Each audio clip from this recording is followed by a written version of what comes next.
Assalamualaikum warahmatullahi wabarakatuh. Perkenalkan, nama saya Teguh Trinurlianto dengan NIM 1930205020027. Di sini saya akan mempresentasikan hasil tugas besar saya pada kelas perancangan arsitektur 4 dengan judul tugas perancangan apartemen.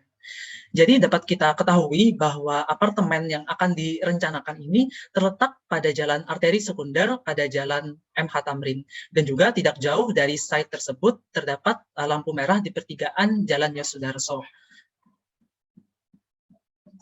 Selanjutnya, saya akan langsung kepada pembagian zoning makro dan mikro pada apartemen. Jadi secara garis besar, apartemen ini terbagi menjadi ketiga dalam bagian zoning, yaitu ada publik, privat, dan juga servis berdasarkan analisa tapak, dan juga memiliki KDB sekitar 50% atau separuh dari luasan site yang akan dibangun nantinya. Lalu selanjutnya ini merupakan sketsa ide bentuk. Jadi pada dasarnya proses transformasi bentuk dapat diawali dengan pencarian ide bentuk awal sebagai dasar output rancangan yang akan dikerjakan.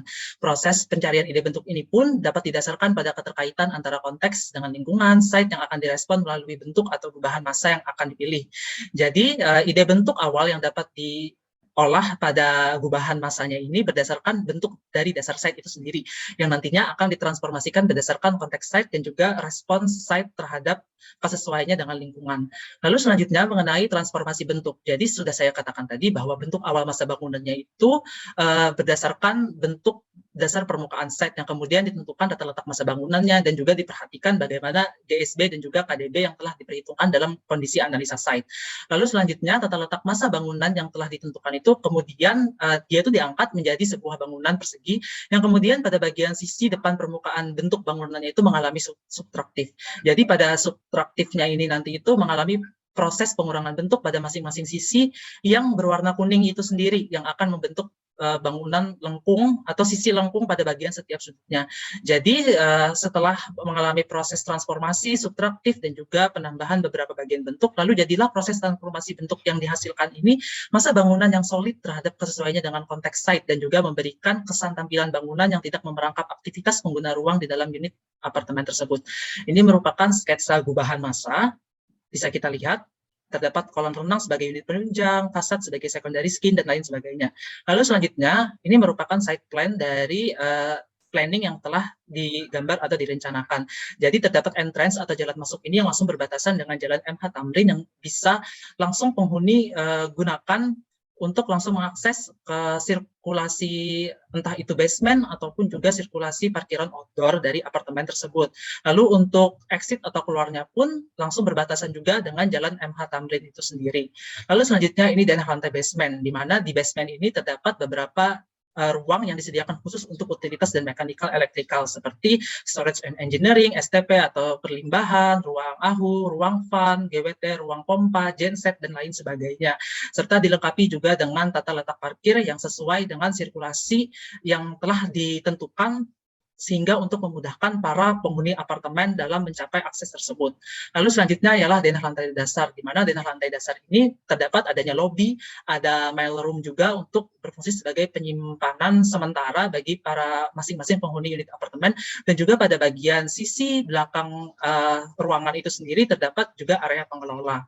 Lalu selanjutnya ialah denah lantai 1. Ini masih berkutat di seputar fungsi penunjang dari apartemen itu sendiri, seperti ada sport center, fitness center, ada playground juga itu indoor, ada juga ruang multifungsi atau ballroom yang bisa digunakan baik itu para penghuni apartemen ataupun para pengelola apartemen itu sendiri. Lalu selanjutnya ini denah lantai 2 sampai ke denah lantai 5 ini berfungsi sebagai unit hunian apartemen itu sendiri. Jadi pada denah ini terlihat terdapat adanya 3 tangga darurat yang masing-masing itu berjarak sekitar 22 meter yang bisa diakses oleh para penghuni apartemen. Jadi masing-masing dari unit apartemennya ini dia bisa langsung mengakses ke udara luar.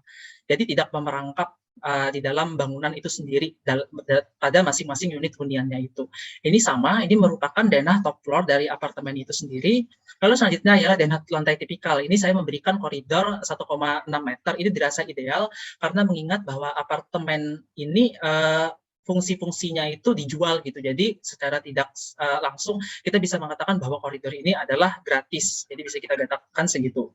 Jadi ini untuk denah tipikal, baik itu tipe studio, 1 kamar tidur, 3 kamar tidur, dan 2 kamar tidur. Jadi pada koridornya itu langsung berbatasan dengan pintu masuk dan juga langsung mengarah pada area kayak toilet gitu pada masing-masing unit apartemen, sehingga untuk memudahkan teknisi dalam melakukan perbaikan dan lain sebagainya. Terus selanjutnya ini adalah tampak depan, ini adalah tampak kiri bangunan, ini adalah tampak kanan, ini adalah tampak belakang. Ini merupakan potongan dari apartemen. Nah, jadi di mana ketinggian antar lantai itu diberikan sekitar 2,6 meter. Hal ini pun juga dirasa ideal karena mengingat bahwa apartemen ini merupakan salah satu bangunan hunian vertikal yang bertingkat gitu. Jadi jarak antara lantai ke plafon itu 2,6 itu dirasa cukup ideal agar AC atau penghawaan alami di dalam ruangan tersebut tidak terlalu menyebar luas ke area yang lainnya. Lalu juga diberikan juga setiap shaft atau koridornya itu area sampah yang bisa langsung terhubung ke area service lift gitu. Disediakan juga janitor pada bagian area sisi samping pada area sampah tersebut. Lalu selanjutnya ini merupakan konsep ruang luar. Jadi konsep ruang luarnya ini pertama saya berikan adanya penunjang, di mana ada kolam renang, ada furnitur outdoor digunakan untuk bersantai, dan juga adanya pergola atau dinding ekspos yang digunakan untuk sebagai estetika visual. Lalu untuk landscape atau tata hijau pada area apartemen terdapat beberapa macam aspek landscape yang meliputi perkerasan dan juga vegetasi. Di mana saya memberikan di sini adanya pohon palam, ada pohon penuduh, tumbuhan semak, rumput, dan lain sebagainya. Dan juga pada perkerasan ini saya berikan juga aspal, konkret atau beton, dan juga dedukan beton pada bagian area taman yang bisa diduduki langsung oleh para pengguna ruang yang ada di dalamnya. Lalu selanjutnya ialah sirkulasi. Pada apartemen ini terdapat dua arah jalan, yaitu jalan masuk dan jalan keluar dengan tata kelola parkir dibuat linear dengan kemiringan sudut sekitar 45 derajat. Lalu ini merupakan layout dan unit kamar dari apartemen itu, baik itu dari tipe studio, 1 kamar, 2 kamar, hingga 3 kamar tidur. Lalu selanjutnya ialah perspektif eksterior. Jadi bisa kita lihat. Lalu selanjutnya adalah perspektif interior. Di sini ada interior lobby dan juga salah satu interior dari unit 3 kamar tidur. Saya juga memberikan masing-masing view perspektif interior unit hunian dari tipe studio, tipe 1 kamar tidur, tipe 2 kamar tidur, dan hingga tipe 3 kamar tidur. Dan juga saya sajikan juga berupa isometri denah ruangan masing-masing unit dari apartemen tersebut. Lalu selanjutnya ialah detail khusus kulit bangunan, di mana di sini saya menggunakan sirip aluminium yang berfungsi sebagai secondary skin. Di mana sirip aluminium ini berupa sun shading yang berfungsi untuk menghalang sinar matahari baik dari timur ataupun sisi barat bangunan. Di mana di sini terlihat adanya detail sambungan dari secondary skin itu tersendiri, di mana saya menggunakan batangan besi yang berjarak sekitar 50 cm yang ini berfungsi sebagai penghubung antara secondary skin itu sendiri dengan dinding kaca itu sendiri yang langsung berbatasan. Jadi bisa kita lihat ya pada detail khusus kulit bangunan ini. Ini sama halnya saya gunakan pada sirip aluminium yang juga ditempatkan pada bagian sisi atas balkon itu sendiri untuk menghasilkan pembayangan ganda. Lalu selanjutnya ialah isometri rangka struktur. Saya di sini menggunakan struktur core, di mana ini struktur core ini ruangannya itu sekitar 20% dari total ruang keseluruhannya.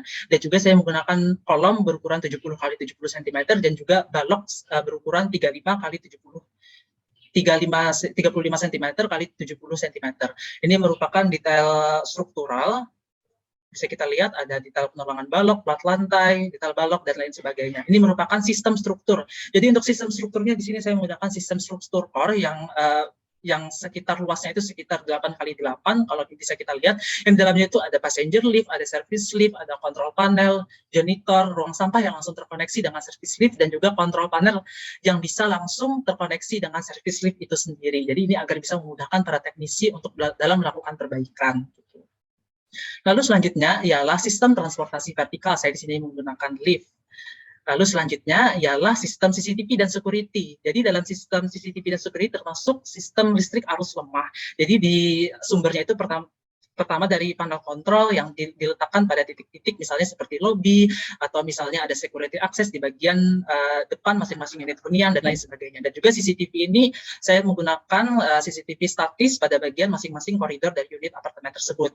Lalu selanjutnya ialah sistem jaringan listrik. Ini merupakan sistem jaringan listrik yang arus kuat, di mana saya di sini ada misalnya itu yang pertama ada gardu PLN, terus itu disalurkan menuju misalnya MDP, trafo, MDP, panel kontrol genset, dan lain sebagainya. Yang kemudian dari itu nanti disalurkan ke masing-masing lantai atau unit dari hunian apartemen itu sendiri. Lalu juga tidak lupa disediakannya juga power panel dan juga KWH meter pada masing-masing unit apartemen tersebut. Lalu selanjutnya ialah sistem jaringan sound system. Ini merupakan salah satu sistem jaringan listrik arus lemah. Jadi ada speaker atau sound system yang terletak di masing-masing setiap koridor dan juga ini bersumber dari adanya panel kontrol. Lalu selanjutnya sistem jaringan telekomunikasi ini bersumber dari juga panel kontrol. Ini seperti ada jaringan kabel fiber optik dan juga misalnya ada jaringan data, jaringan telepon, jaringan TV yang disalurkan menuju masing-masing unit hunian apartemen itu sendiri. Lalu ada sistem pemadam kebakaran aktif yang dimana di sini ada misalnya smoke detector, fire alarm system, sprinkler dan lain sebagainya. Lalu selanjutnya ialah sistem pemadam kebakaran pasif. Ini misalnya tadi sudah saya jelaskan menggunakan tangga darurat, terus itu menggunakan struktur yang tahan api, misalnya besi atau rangka telurnya itu diselubungi oleh beton yang tahan akan hawa panas api itu sendiri. Lalu misalnya ada APAR juga dan lain sebagainya. Lalu ini sistem pemipaan, jadi di sini adanya pompa dan juga ada STP. Jadi STP ini adalah limbah atau air pembuangan, jadi ditampung di sini dari masing-masing unit apartemen tersebut. Lalu misalnya juga ada instalasi pipa gas juga yang bisa digunakan oleh para masing-masing penghuni apartemen juga. Lalu di sini ada jaringan air bersih, jaringan air kotor, jaringan limbah, dan juga ada sumur resapan yang telah disediakan. Lalu selanjutnya adalah sistem pengkondisian udara. Di sini saya menggunakan chiller dan AHU pada masing-masing bagian unit apartemen dan juga terdapat cooling tower pada bagian atas rooftop apartemen itu sendiri. Dan terakhir adalah sistem pengelolaan sampah, di mana sistem pengelolaan sampah ini terdapat pada masing-masing staf dari apartemen itu sendiri. Yang kemudian nanti para penghuni apartemen itu sendiri bisa langsung membawa sampah ke ruangan tersebut, lalu dibawa oleh petugas dari pengelola atau yang lainnya itu menuju ke service lift, lalu dikumpulkan menuju ke truk pembuangan atau pada area loading dock misalnya. Ini disediakan 3 sampah yang berbeda seperti sampah organik, sampah anorganik, dan sampah D3. Sekian presentasi dari saya. Kemudian saya